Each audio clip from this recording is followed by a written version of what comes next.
Hi, everybody. Welcome to another edition of Talking Elite Fitness. Tommy here inside the studio alongside Lauren Khalil. Sean is probably laid up on a beach somewhere, a coconut cracked open, starting to turn over so he evens out his tan. But you know what they Eating an say? acai bowl. Oh, definitely an acai bowl. But you know what they say? Well, the cat's away, the mice will play. So Lauren and I are going to have full run Dad's of the not house. here. Exactly. Lauren, how you doing? I am doing great. It is a beautiful, gloomy day in Syracuse, New York, per usual, but that's okay. The week is off to a good start, so I will keep smiling. How are you out there in Cali? I'm good. We have some very back and forth weather. There are flash flood warnings all over the place because it's like sunny Oh, for a yeah. day and then it's like pouring rain, sunny for a day, then pouring rain. So there is some flooding in SoCal. There's some flash flood warnings up in the mountains, so everybody stay safe. But other than that, doing all right. So, well, we have some fun things to talk about. The body of our show will be doing something in honor of our dear friend Sean Woodland's 50th birthday. We figured we might maybe recap some of Sean's top moments on the call while he was at the games. But we do have some news items to get through. Specifically some development of some new super teams, some games dates for other divisions, some athletes returning to competition after having to sit out for a little bit. And then we'll get into Sean. So I think we'll start with Lauren. There's a new quote unquote super team in town from the Walleye squad out of Sweden with a few familiar games athletes and big names there. Yeah, the Simmons are coming together on a team. And again, yeah, it's like one of those things that you remember seeing as a kid, and then you think it's never going to happen again. And then you have to kind of double take when I saw both of their names on the roster together, Elliot and Jamie. I think 2 years ago, they competed on a team together at the Madrid Championship. And for a moment, I was like, oh, maybe this is going to be a thing. But then Jamie went individual last year. And we always talk about what makes teams more exciting. And I think seeing something like this, along with, we talked about Cara Saunders and Con Porter's team, I think seeing teams like this is what kind of gets those juices flowing. Yeah, and both Jamie and Elliot have games team experience with that CrossFit Yas team that finished third at the games way back in 2016. So they do bring some very strong team experience into the mix. But that was back when it was still 3-person teams, I believe. I think it was the last year of 3-person teams. But then you add Mia Hesketh, who through the sanctionals era had qualified for CrossFit Games herself, has competed at the games multiple times, is kind of the anchor, at least as far as the Walleye squad is being from that affiliate.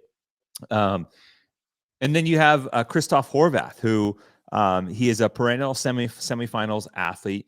He is someone who has some tremendous strengths. He's amazing with the barbell. He's an incredible athlete. But I think there's always the 1 or 2 type grenade workouts that keep him from going as an individual. But I think that also makes him a very good fit for this team competition where you can mask some of the small deficiencies, but he can really shine as a contributor to the team in this format. So it's a pretty cool squad, I think, coming out of Europe now, and it almost feels like it's been like clockwork that we have, teams in the US, a team in Australia, another team in Europe, and we're starting to see a little bit of that mold start to take place. Well, and it's one of those things where, I mean, for so long when we had Rich Froning's team at Mayhem just running away with it, we're kind of transitioning into a new era where there's maybe 3 or 4 teams that are in the mix for that, even 1 and 2 position. I mean, you have Noah Olson's team that we talked about, Cara Saunders' team that we spoke about. We're still waiting to see what teams Mayhem comes up with, even Invictus. Oslo now with Lena going on Noah's team. Are they going to have a new team that emerges? I think that it just makes the conversation really interesting when it comes to the placement of athletes together with these super teams. And this walleye team was great last year. 6 at the games. Mhm. Mia was the captain. They were coached by Phil, her husband, former individual games athlete Phil Hesketh. They had Sam. They were a little bit of a European super team with Sam Stewart, Joshua Wichtrup, and Antonia Falk-Kodolinski, who we saw competing at Wadapalooza on one of the Swedish teams. I think it was that Nordic team that was towards the front. Most of the women's team of 3 that was fighting for the top. And so you mix and match a couple of pieces here. And I mean, they were already a fringe podium contender already. And who knows, with a lot of these teams clearing out, people shifting spaces, maybe the addition of Simmons and both Simmonses, I got to use that plurally. Wow. Yeah. And then Christoph as kind of, 2. I feel like you have to have someone that is going to be a bit of a cleanup and home run hitter when it comes to some of the heavy lifts and barbells. That whereas you have all these really good athletes across the board, someone's got to be able to lift a heavy barbell on that team. And I think Mia is one of the best on the women's side, and Christoph certainly fits the bill there with a nice blend from the Simmons crew. So certainly a team to keep your eye on out of Europe and out of Sweden, with the walleye squad, showing up big. And then we do actually have some dates for the Pit Teen Throwdown, which will be hosting the teenage age group CrossFit Games, when they recently announced that they'll be throwing down on Labor Day weekend out in Southwest Michigan. Their official CrossFit Games championship dates are listed as August 29th through September 1st. But that's not the only competition that's going to be going on. They'll be having competition going all weekend long. They have the CrossFit Games Teen Pit, obviously, going Thursday through Sunday. They'll have the Pit Teen Throwdown, the Pit Collegiate Throwdown, going Tuesday through Thursday. That's August 27th through the 29th. They have a Pit Day in Three Rivers, Michigan at the event. That's Friday. I think that might be a separate kind of celebratory type thing, if I'm not mistaken. And then they also have some, I think that's the day that they're actually at the pit, is on that Friday. And then the other days they'll be at the arena. Sorry, I just caught that myself. So there'll be one day where they're at the pit outside at the ranch. And then the other days they'll be at the arena, which is in the Wings Event Center in Kalamazoo, Michigan. Lauren, you ever been to Kalamazoo? I actually haven't. I've been to Michigan before, but not Kalamazoo. All right, just wondering. But maybe this is the year that I go. Just curious, maybe what there is to do besides some fitness on Labor Day weekend that weekend. But yeah, so that's one of the first big chips to fall for the age groups. I know, word on the street is that we'll be getting the older age group dates momentarily, but for at least for now, we know where the teenagers are going. We know where the teens are going. We know when wheel wide games are. So let's see. The calendar, individual CrossFit Games is the first full week of August. 3 weeks later will be Pit for the teens. And then what is this one? Then 2 weeks after that will be wheel wide games. So yeah, one more piece to the puzzle is, where are the masters, or when are the masters? Yeah, because I'm trying to think of where else they would fit there, right? Well, and the other thing that I don't know, that I don't necessarily know that the games are considering these other options, but a lot of what I've been doing lately is covering off-season competitions, and when you look at a calendar, the first weekend in September is Madrid Championship along with the NorCal Classic. Nothing the next weekend. Following weekend is SoCal, Wadapalooza, and Wheel Wad Games. The weekend after that, Beach Brawl. The weekend after that, Iron Games. Like, you're running out of real estate when it comes to eyeballs. Not to say that Masters wouldn't get the most eyeballs, but it's one of those things where I do wonder if off-season competitions communicate with each other, because if you are looking to maximize viewership, if you have a live stream or a broadcast, or even just getting volunteers and judges to come and work your event, it's a tough job. Yeah, that's I mean, you look at, so the team is at the 27th. I'm trying to think. I'm looking for a good option. So the games will be the The 7th through the 7th. 11th. Mhm. And Man, then, you I mean, almost, you could do Masters the following weekend or even the weekend before Pitt. yeah, I would almost go, yeah, that's tough because you're going to be split regardless. So you look at maybe the 22nd through the 25th. I almost feel like you want to give everybody a weekend off to cool off from the games. You don't want to go Mm, right after the games there. yeah. The they may feel Because you otherwise. also think of vendors, like, Yeah. depending where it's located, do you wanna drive right to the next location or pack up and fly, or is that a logistical nightmare, or do you have to choose which event you go to? But, yeah, a lot of moving parts. Hopefully, we will know those dates and location. I don't think we have a location confirmed for Legends yet, correct? We don't. Yeah. Yeah, man. The more that's tough though. Like I guess I don't know. Do they go the same weekend? Would you even do that? As either of You these other know, I two? if you had, Legends and Pitt on the same weekend, is that what you're asking? Yeah, just because like I feel like Labor Day I think weekend is a hot weekend to do that. that could be a great idea if they're at the same venue. Oh,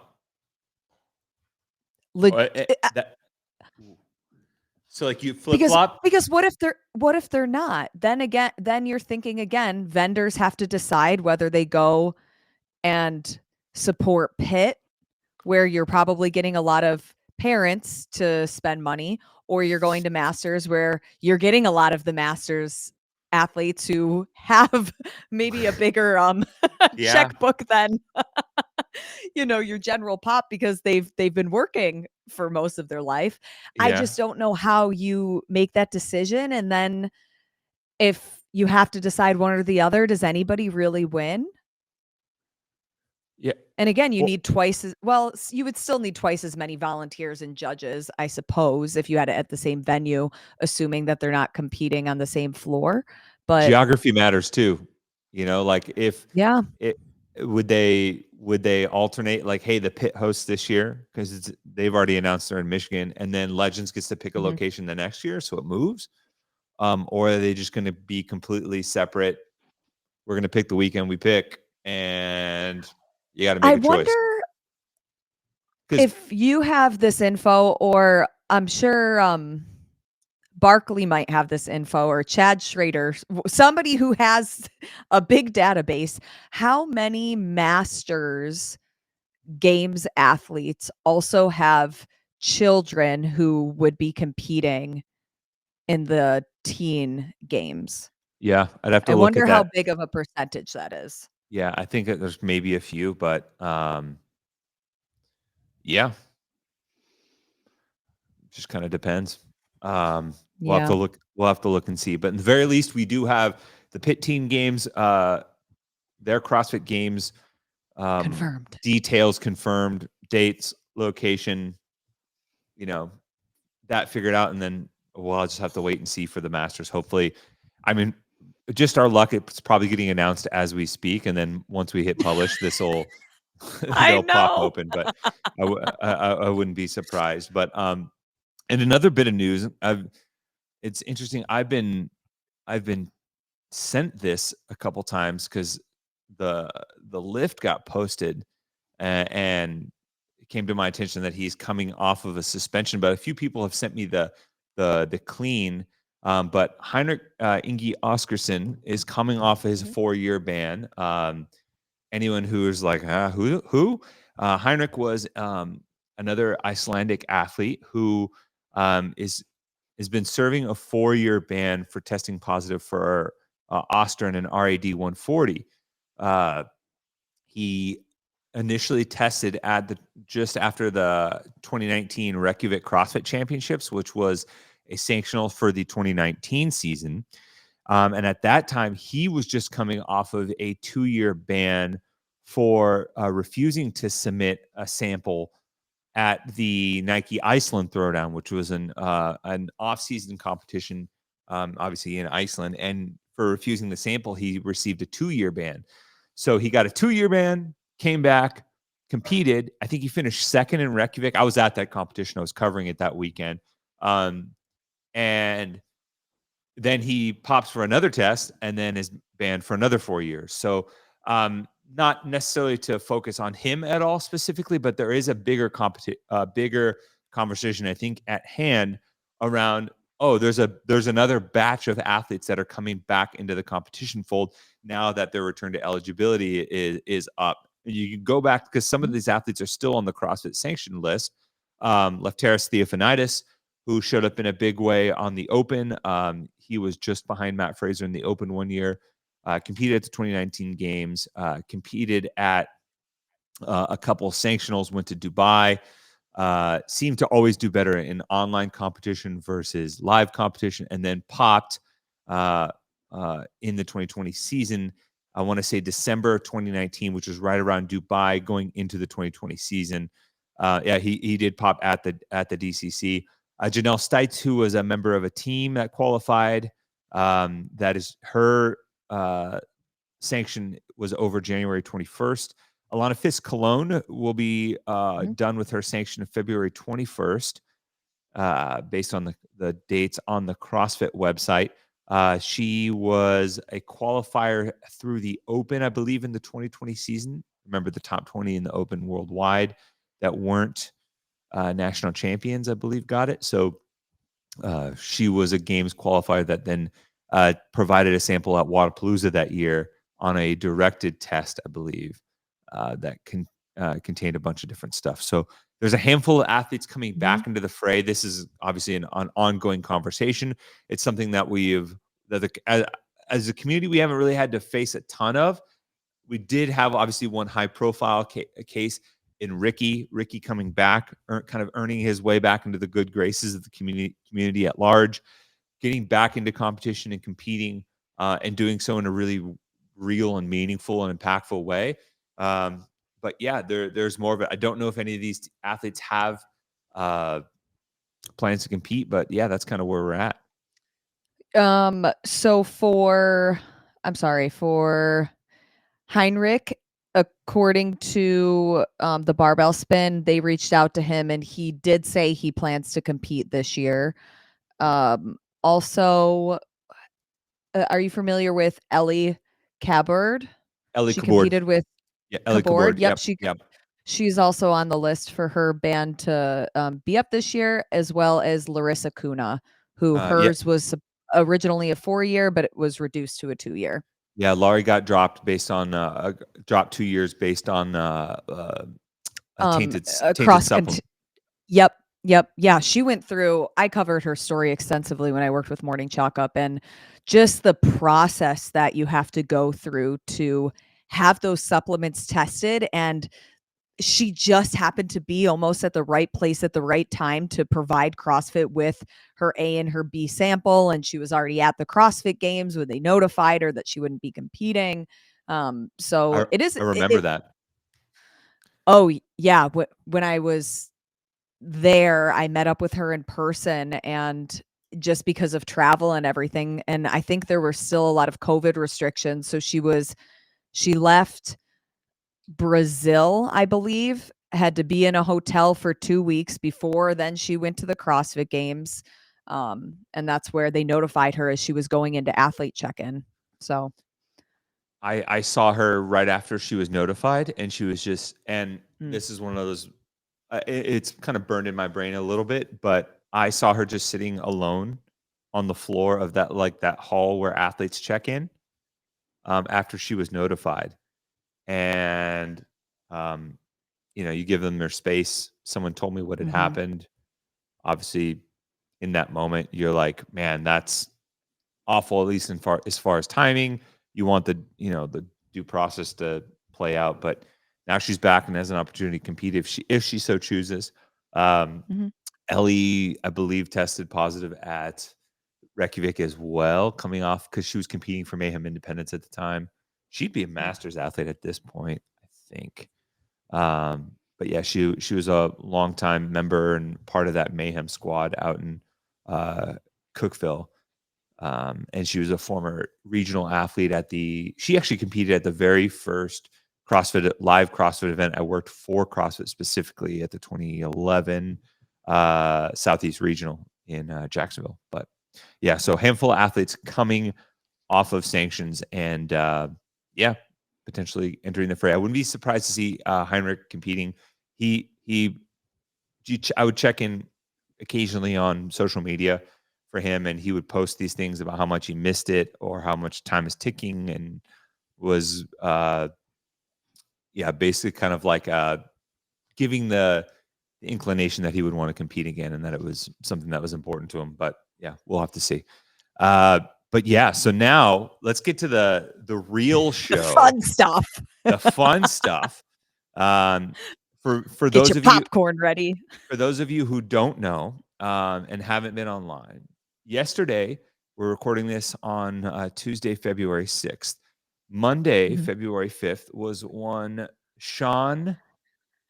Me and Irv used to always make up his middle name, so I don't actually. I was gonna say, you don't know Sean's middle name? I did. Is it David?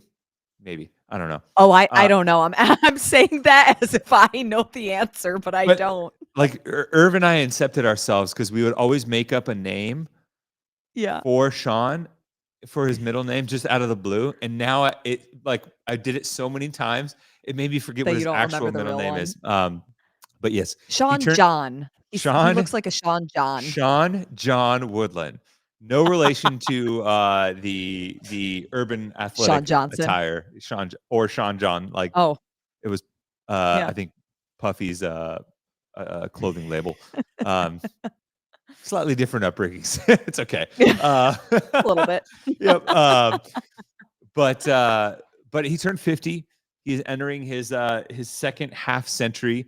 He is out all this week, enjoying it as he should with the time with his family. But while he's gone, we figured we might do a little bit of an ode to Sean and some of our favorite calls and moments from him from the CrossFit Games. So we put together a list. This is not comprehensive. Obviously, we asked a few people what their favorites were, and thankfully most of those aligned with ours. And we're going to set the scene for each. So we're going to start with some honorable mentions. The first comes from 2018. The event was the Battleground. So if you remember, it was Laura Horvath's rookie season. She came into the event wearing the White Leaders jersey. And after what was supposedly deemed the hardest day in CrossFit Games history on Wednesday, the big question was, how would she respond with this outside of the box type event that has all this stuff that you only ever get at the CrossFit Games? The last little bit of context. Sean came back from the European Regional, I want to say 2016, maybe 2017, and said, hey, this girl, Laura Horvath, I think was her first year competing at regionals. She is the real deal, and she will be a force at the Games soon enough. And he called it almost before anyone that I had heard said anything, because he saw it in person. And so I think this moment, you could see his live reaction to her winning. And it was just, to me, it's one of the things that we've played in videos all throughout. And here, take a look. Let me cue it up real quick. So this is the 2018 Battleground for Laura Horvath's event win. The one hand that we saw earlier by Cole Sager, who won this event. So smart. Laura Horvath blazing down the field, and she is way ahead of Tia Toomey and Catherine Davidsdottir. Tia Toomey is in second, trying to hold off Davidsdottir there on the right of your screen, but here comes Laura Horvath. Somebody get out there and tell this woman she's a rookie. Laura Horvath takes event 5. Thanks for event. Oh my word. All right. So that one It's so good. From Laura, that always stood out to me because that was, this big way that Laura responded. You could just see Sean just overwhelmed, like, oh my gosh, like this rookie is impressing me. Tremendous performance. I just like the passion in that call. And it just fit timing wise, especially with what was going to be, a banner year for her to kick off her game season. Yeah, and it made it even better that she was already wearing the leader's jersey going into that event, and I'm sure Sean was getting hyped like, "Hey, I predicted this a couple of years ago, and now it's happening in real time." Oh yeah. That one was great. He got to kind of lord over all of us analysts and stuff like that. Like, I called that one. I don't think I mean, let's be honest. I don't think anyone expected or realized how good she was going to be that quickly.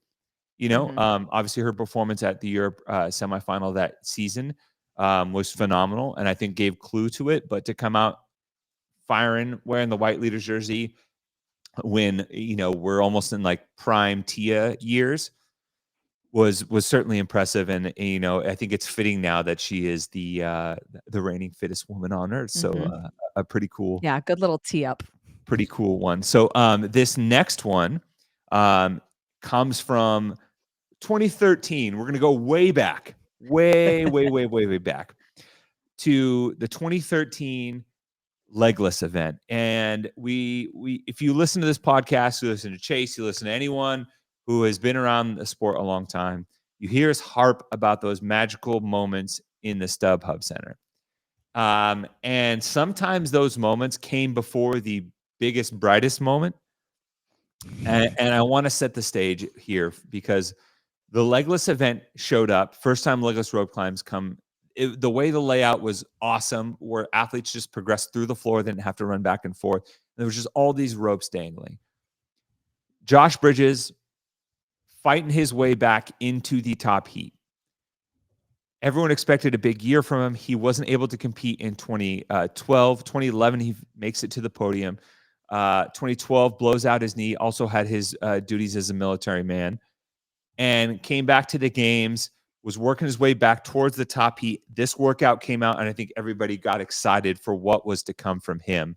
And Lauren, this is before your time. So so it was exciting.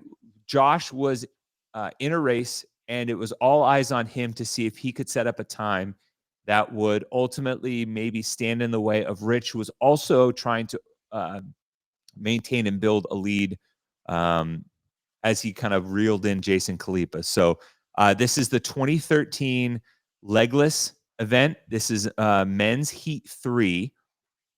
And Josh Bridges closing out, let me find it. Heat 4. And this is Josh Bridges closing out the weekend. Let me get it full screen. And we'll go. Gary Helmick. He's got to make this count if he wants to get that top score. The crowd on its feet as they watch Josh Bridges. He's got to hurry as Bridges now has 10 seconds before Gary Helmick's time approaches. Can he make it? Bridges making his way up the rope.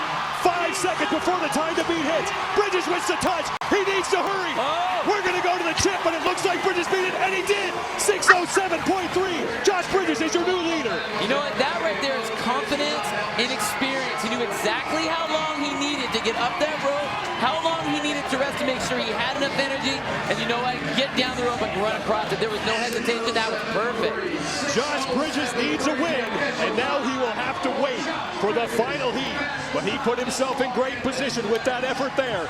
Albert Dominic LaRouche now trying to finish in second place. The Invictus team cheering on Josh Bridges. You know what's going to elevate broadcast more or less for us? They need to put like a GoPro or a camera on Sean so that we can see the crazy reaction. Like hearing the voice and knowing Sean, I know exactly what he looks like as he's doing that. But that was great. You can hear just how excited he is. And I forgot to font that clip. Obviously, we want to give our courtesies because we're using the game's footage. But the excitement in Sean's voice as he gets going there was just so pure. The live cut, was stayed up top, and you got to see that like intense spider cam, getting that touch, which was an aspect that you get inside that tennis stadium that you can't quite get as much. Now I hope that's something they get to bring back more of. And then there's a cut. If you haven't seen it, go back and watch the highlights from the 2013 games. There is a shot that Marston and Heber and their squad got that ties into that moment. You'll see from the top, Josh gets to the finish mat and he just jumps. He crosses and just jumps and cheers. And they get an awesome angle of that. And it's like, I don't know. I imagine if you just got a male silverback gorilla and just pulled all the testosterone from that's what was coursing through Josh Bridges' veins at that moment. It was like he had just had so much energy and power, and he went full Super Saiyan on it. It was an awesome moment. And I think for anyone that wasn't a fan back then, Josh holds on for the win. The next heat comes through. Froning, Marcus Hendren, Jordan Troyan are all in a pretty dead heat chasing Josh Bridges' time. Go back and watch it. I think it's men's heat 5. That one was heat 4. And it comes down to the wire, but they don't get Josh's time. It's a great race overall. And it was just one of those moments where Josh had the platform to himself. And it's one of the things that largely built the legend around Josh Bridges and his performances at the game. So, such a good one. Yep. All right. So our final honorable mention one, and this one was submitted by a couple people as well. We're a sucker for nerd references and movie references, and this one was definitely one of them. So in 2015, it was assumed that Matt Fraser would be the heir apparent to the throne that Rich Froning was leaving. For a large part of the race, it seemed like that. Soccer chipper happened, a big blow up, and then a couple more events, and suddenly Ben Smith was in the lead. Fraser, undeterred, pulled back in, and there was a 2-part section called Pedal to the Metal 1 and 2 to close out the CrossFit Games on Sunday. After Pedal to the Metal 1, Fraser had regained the lead by 2 points, but because it was a back-to-back, the athletes weren't fully aware of it. So in this last reset, there was the pegboard, and then in the second round, they did parallel handstand push-ups. Fraser was ahead. They were neck and neck. Fraser gets 3 no reps on the parallel handstand push-ups, and Ben Smith pulls ahead. It's a win and you're in scenario between the two of them. And Ben Smith pulls ahead on the machines. Fraser starts to reel them in, and they're fairly close as they get to the kettlebell deadlifts here. We're going to pick up right around the kettlebell deadlifts. It is one of the crazy finishes at the end. He has a great call that if you know anything about Ben Smith, CrossFit Krypton is the name of his affiliate, which is a reference. So let me get this set up real quick because it was, man, it is the best. We're going to join right as we're getting to the kettlebells. In a spot for a podium, he's trying to hang on to that. Ben Smith in the white shorts is beating the man in the yellow shorts, Matt Fraser, who has the overall lead coming into this event by just 2 points. And Ben Smith is almost done with his 16-calorie row. Next to him is Cole Sager. So impressive of Ben Smith right now. Just ahead of the pack. He looks great. And the thing is he actually gets to rest. He gets to rest because he doesn't have to beat anybody else but Matt Fraser. Ben Smith putting on a belt. 2 kettlebells that weigh 203 pounds each await him. He needs to deadlift them 8 total times. But first he needs to pick them up and walk him to that number 2. Cole Sager is right next to him. Cole Sager currently sits in 4th place behind Bjorgman Gudmundsson, who's trying to hang on to that final spot on the podium. Smith has those up. Ben needs to be very careful. He can't look ahead. He has to tend to what needs to happen right now, which is lock down on those abs, get that midsection really tight, and drive through this. He can't think that he hasn't won yet. He's got to finish what he needs to do. Matt Fraser, meanwhile, is closing the gap and threatening to pull even with Ben Smith. Smith is in the white shorts, Fraser in the yellow. Smith with a no rep, and Matt Fraser has a door to make a comeback. The crowd at the StubHub Center has not sat down since this thing began, and they are trying to will these athletes to the finish line. Ben Smith is through 2. He will walk forward to the number 4. Matt Fraser will start on his first 2 reps. Whoever wins between these 2 men win the title of the fittest man on earth. Meanwhile, Spencer Hendel ready to win yet another event. He's on the left in the blue shorts. Ben Smith, 1 rep to go, and then another walk forward. But Matt Fraser on his left, on the left of your screen, as Matt Fraser walks forward. Spencer Hendel will win the event, but this is for all the marbles.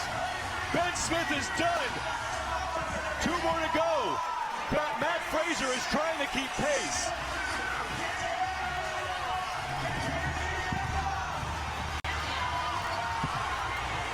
And here comes Matt Fraser. Dan Bailey is threatening to beat Matt Fraser. Bjorgman Gudmundsson is on the left. Fraser got no rep. 1 to go for Ben Smith. His gym shares the name of Superman's home planet. But today, Superman does not wear a red cape. He wears a CrossFit Games jersey and a gold medal. Ben Smith is the fittest man on earth.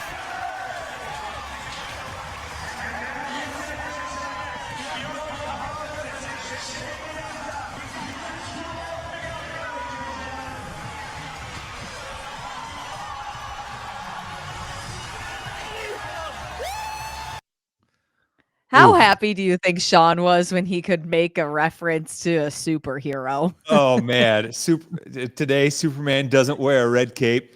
He wears a CrossFit Games medal. Oh my God. That was great. And that was such a here's the beauty of that call. You got to have something ready for both athletes, right? And it's likely that he's like, it's anybody's game. You got to have something ready and you got to time it in the moment, and it's got to fit.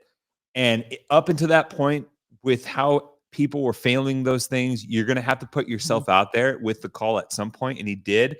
You can see in Ben Smith's demeanor, like everything he had went into that last deadlift. Like you could hear him yelling, and it was. Oh man, I remember watching that one live. We were up in the booth and it was unreal. Oh man. Looked like it hurt. How would you like to pick up 200 pound kettlebells? Nope, I'm good. Yeah, that was double belt for me. that was a crazy moment. It was Ben Smith's time, and that ultimately led to the just absolute rampage that Matt Fraser went on the following 5 years. So a really cool moment. I thought Sean's call there was awesome. Paid homage to Ben Smith and his love of comic books and the DC universe. So we had a few people submit that. So thank you for that. We're gonna stay in the nerd realm here. This is good. We're gonna first numbered one. We're top 3 moments. So number 3 actually happened just a few years ago. It happened at the 2021 individual event 4 of the CrossFit Games. The young woman by the name of Mal O'Brien had the opportunity to set a record as the youngest individual event winner at the CrossFit Games ever. First day of competition ends with a nasty thruster wall walk event.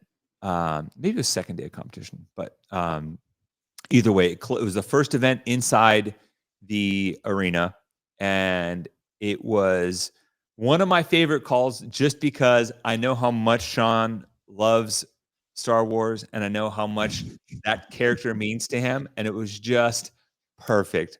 When I heard it, I lost my shit, and it was crazy. I just loved it. It is individual event number 4. I think my wife actually voted for this one. So funny Ooh, enough. good job, Tiff. Yeah. That's a good one. So yeah. So without any further ado, here is whoops. Yeah, let me hang tight. Let me fix that. I'm gonna get that set. For some reason, there we go. It jumped around and started auto playing.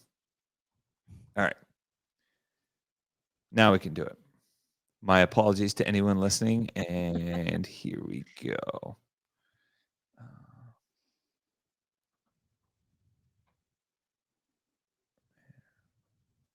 0.57 mark. Now O'Brien will become the youngest event winner ever at the CrossFit Games. 9 reps remain. She's on a round of 3 thrusters. Crowd knows it. Everyone's getting on their feet. They know it.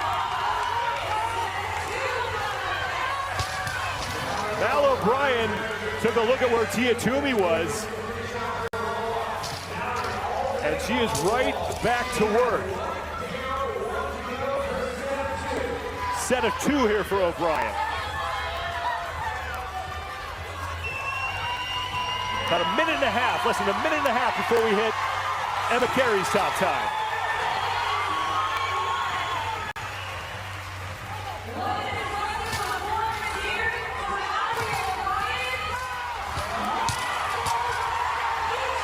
One rep remains for Mal O'Brien.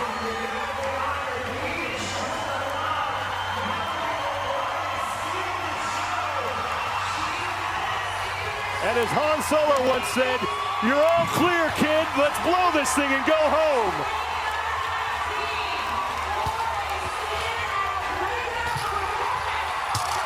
Score 1 for the youngsters. Mal O'Brien will win event 4.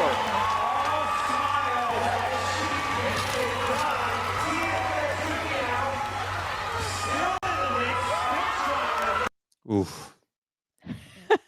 Good Han Solo quote right there. So two-parter, score 1 for the youngsters as well.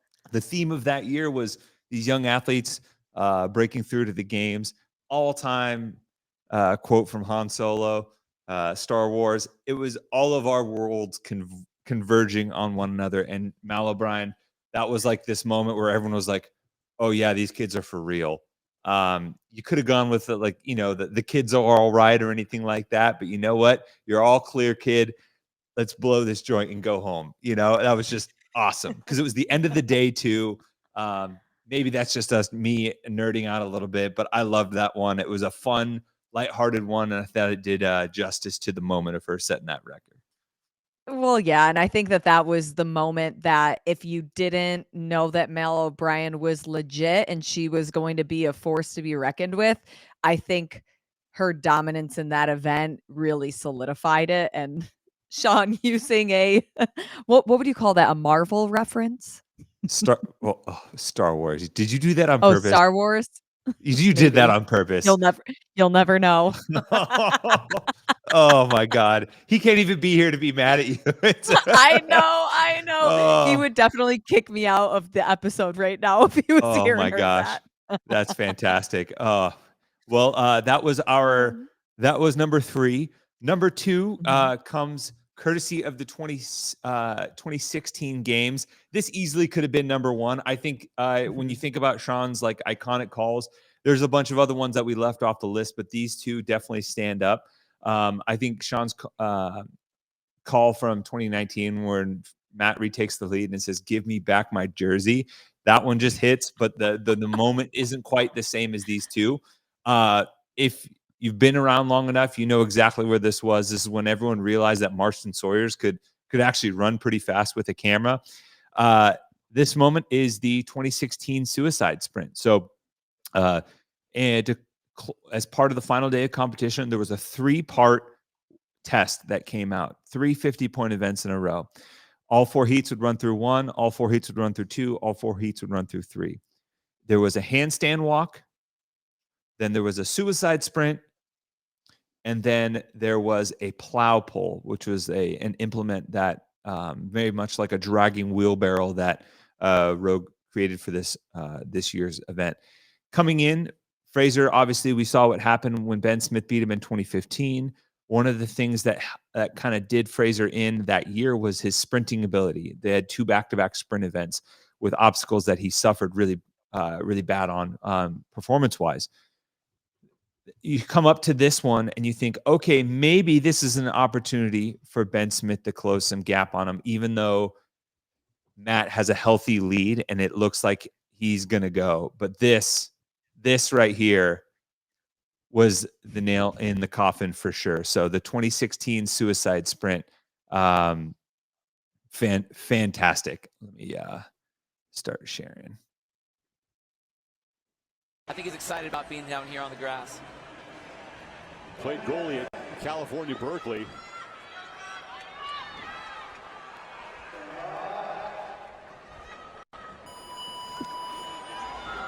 Second and final heat of event 12, the suicide sprint. Patrick Vellner, who currently sits in 3rd place overall, makes the turn.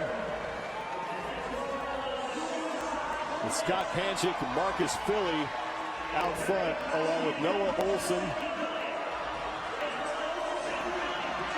Final turn back to the start, and Philly starting to open up a little bit of a lead. Philly the first man to that final pylon, and now the final sprint to the finish. But look who is there in the red shorts. That's Matt Fraser. Matt Fraser and Ben Smith in a foot race. Are you kidding me? What can this guy do? Matt Fraser is going to win his heat.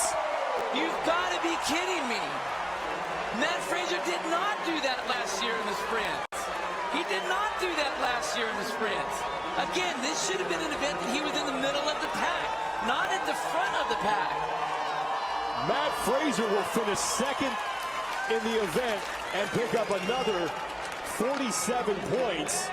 Ben Smith finishes right behind him.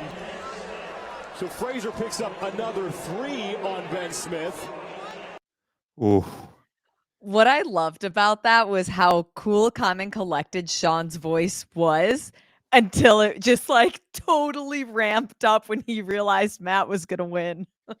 That was the perfect blend of they say in announcing, give yourself somewhere to go, right? Because if you're always up here in high energy, you don't have anywhere to go from there in terms of if something comes out like that takes your breath away or blows the lid off the competition. Gus Johnson's a famous college basketball, and he's known for like, being calm, and then and suddenly just blowing it off. To me, that was like Sean's moment of building up, and you don't even really see it because then suddenly Fraser's right there with Ben Smith in a very poetic fashion too. He overtakes him, and it was that like nail in the coffin, like, no, I worked on my weakness this past year, and I'm not going to let you have even this 3 points or whatever it ended up being. I'm going to take this point, and I'm going to be the fittest this year. Obviously, in the documentary, there is a tracking shot across the field. If you go back and watch that again, of Marston Sawyers running with a gimbal, it's also impressive. That adds to the viewing experience. Highly recommend go back and watching the Fittest on Earth. I believe A Decade of Fitness, because that was the 10th anniversary of the games, or the 10th iteration of the games. But yeah, that moment was just awesome. That was pure elation. And the subtle thing that popped up to me, I didn't even realize it until last night watching it again. It's very easy to get caught up in the emotion, and then you make a small technical mistake. Sean gets into that moment, and as he calls the result, he makes sure he gets it right. He doesn't say wins the event. He could have easily said that, right? Because he won the top heat. He won, was ahead of what in theory should have been the best competition. But in his mind, as he was still doing that, he double checked the CIS score and saw that he came in second and made sure he said win his heat so he wouldn't be wrong.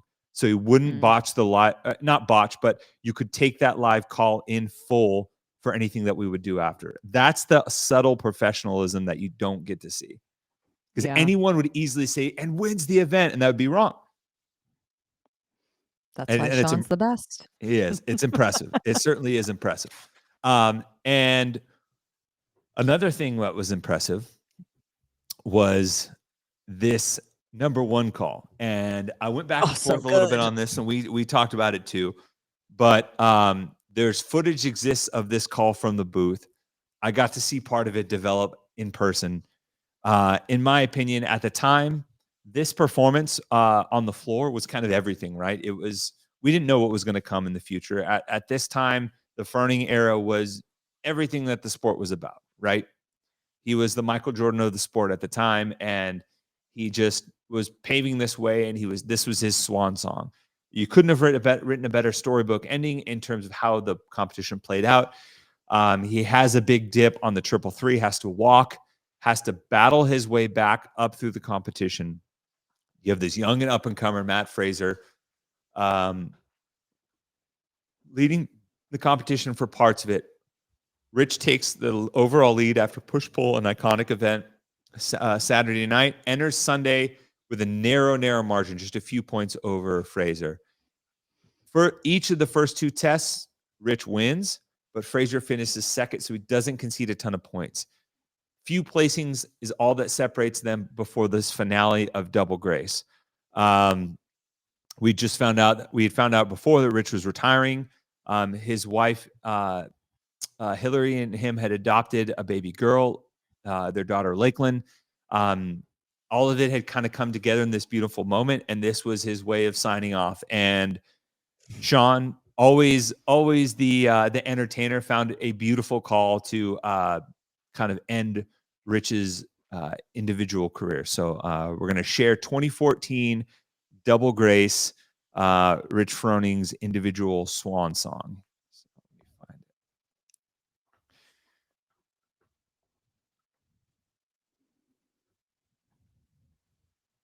it. Fraser, he's battling the man on the far right of the screen, Jason Khalipa, for second place. Tommy Hackenbrook and Scott Panchik, Ben Smith also in that scrap as well. But it is Rich Froning out front, looking to make another clean sweep on Sunday and grab his fourth CrossFit Games championship. He has said this is his last year competing as an individual. And whatever issues he had earlier in the weekend, man, he erased those things, because this is the Rich of before that we've always seen, especially on Sunday, when he just dominates the field in anything and everything that's thrown in his direction. Froning through 49, Khalipa right behind him at 48. Froning to the final station. 10 reps between Rich Froning and a fourth straight championship. Jason Khalipa on the right of the screen is in second place, trying to return to the podium for the second straight year. He was second to Froning last year. Matt Fraser trying to keep with Jason Khalipa. 5 reps to go for Rich Froning. 2011, fittest man on earth. 2012, fittest man on earth. 2013, Rich Froning, the fittest man on earth. In 2014, Rich Froning is the fittest man in history.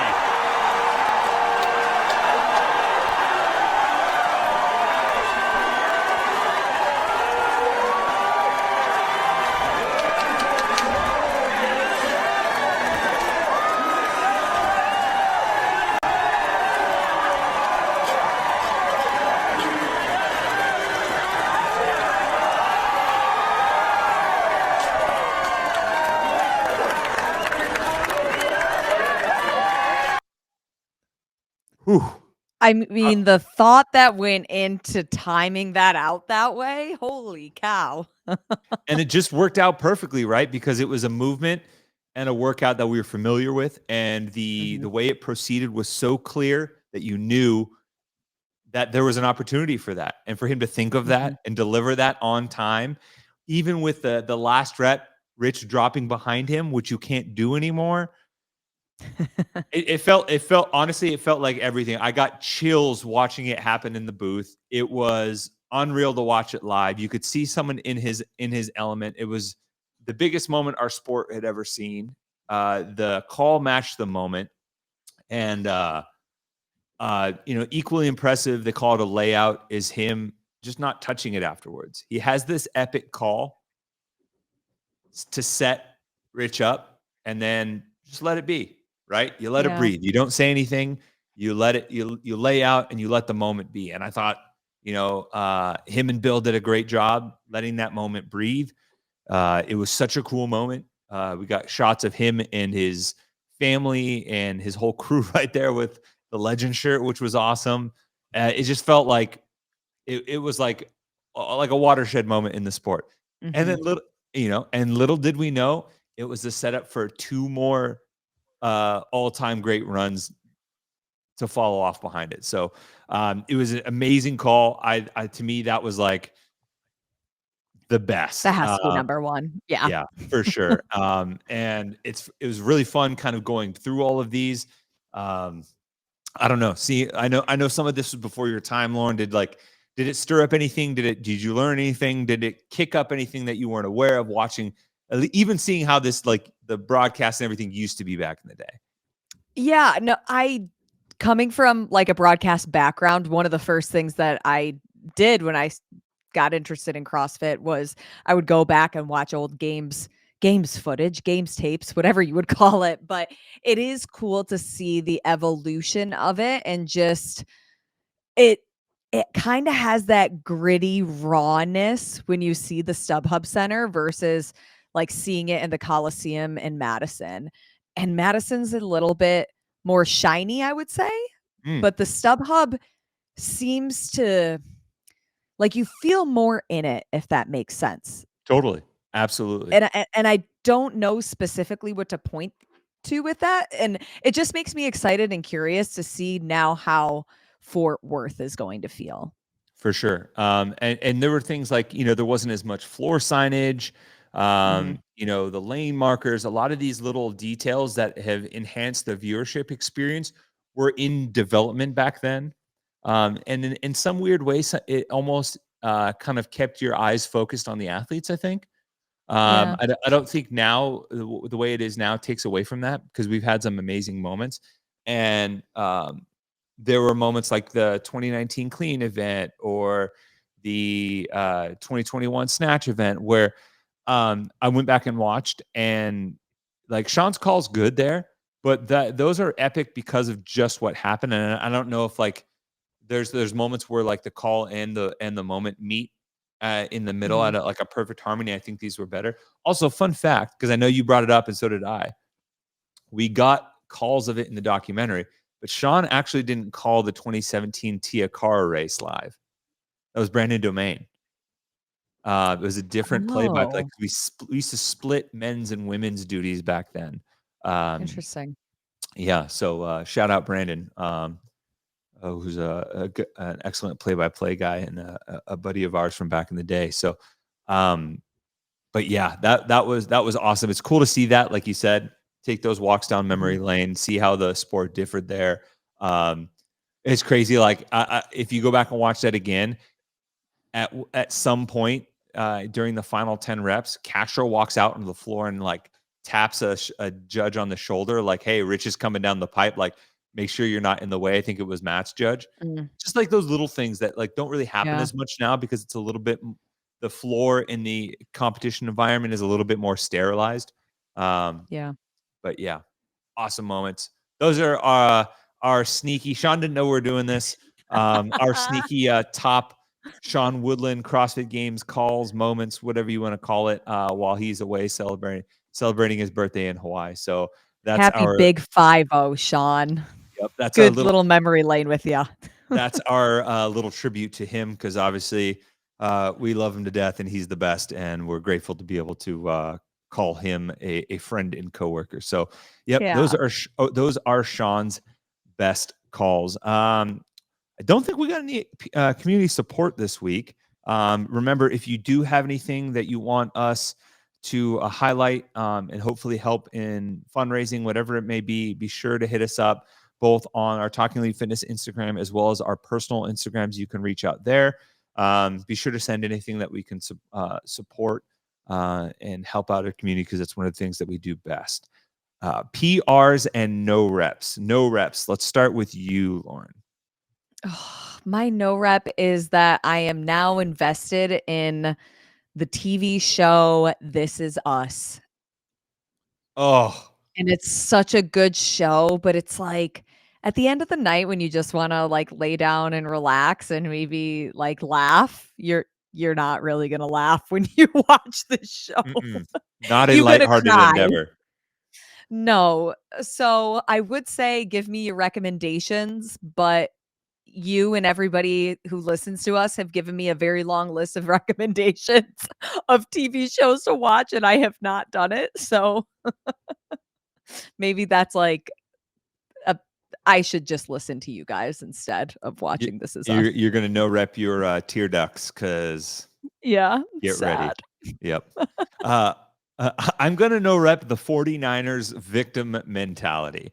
Obviously, I make it no bones about the fact that I do not like the 49ers, but their social media team posted a video clip from, I think, the broadcast of their team. It was like a super cut, but it said, "Against all odds." Next up, Super Bowl, was it 58 on CBS? And it was like, wait, against all odds, the Niners have been the number one seed in the NFC basically all season. They've been favored in, I think, all 21 of their games. How are you saying against all odds? You should be here. You were the best team in the NFC. You should be here. It's not against all odds. And this is me just being a grumpy old Dallas fan because my team sucks. But yeah, I was like, I had like 4 or 5 people who are fans of other teams be like, yeah, real Cinderella story the Niners are. So yeah, little self-awareness social media team. Oh man. But let's finish on a high note. What's your PR? Yeah, I'm going to PR Taylor Swift, but not because of the Super Bowl, because she is dropping another album on April 19th. Oh Lord. Get ready. And I cannot wait. I saw that she was repeat every day. I saw that she was collabing with Posty, with Post Malone and Florence and the Machine.